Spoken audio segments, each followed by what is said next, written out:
गज़ल है अफ़कार अलवी की। हिज्र में खुद को तसल्ली दी, कहा कुछ भी नहीं।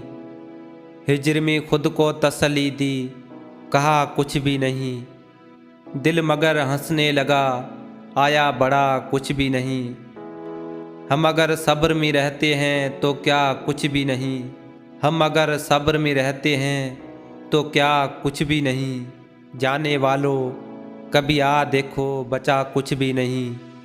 बेदिली यूं है कि रब कोई मसीहा भेजे, हम मसीहा से भी कह देंगे ओ जा कुछ भी नहीं। देखे बिन इश्क हुआ, देखे बिना दूर हुए, इतना कुछ हो भी गया और हुआ कुछ भी नहीं। सस्ते आबिद ना बनी, लत को इबादत ना कहीं। सस्ते आबिद ना बनी, लत को इबादत ना कहीं। आशिकी लज्जत तो जिल्लत के सिवा कुछ भी नहीं। मैं तेरे बाद मुसल्ले पे बहुत रोता रहा और कहा यार खुदा खैर भला कुछ भी नहीं। इश्क मर्दाना तबीयत नहीं रखता अफ़कार, वरना दिल के लिए यह हुस्न व अदा कुछ भी नहीं। हिज्र में खुद को तसल्ली दी, कहा कुछ भी नहीं। दिल मगर हंसने लगा, आया बड़ा कुछ भी नहीं।